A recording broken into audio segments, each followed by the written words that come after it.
গেলা আমি আমহেগর মমি সিংহা আফা কিরুম আসুন সবাই হই ভালো আসুন। আজকে আমহেগর লগে শেয়ার করতাছি ওই লগে একটা হুটকির সানের রেসিপি। মাছ গুছ কত কিছু তাই খাই, কিন্তু হুটকির সান হইলে আর কিছু লাগে না। হুটকির সান হইলে ফেটটা বইরা দুইলা ভাত খান যা।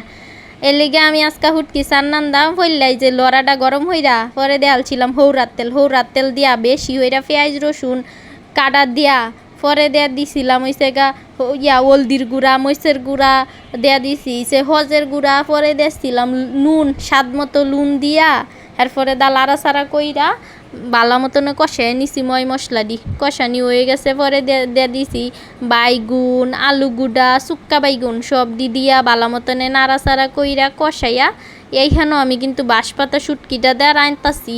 আমরা চাইলেও অন্য শুটকি দেওয়া রান্তারিন। এই যে দইন আমার সান হয়ে গেছে পরে একটা সুন্দর দেখে বাড়ির মধ্যে বাইরা লইছি। এই যে দইন কত সুন্দর দেখে মন চাইতেছে পেটটা শান্তি হয়ে গেছে।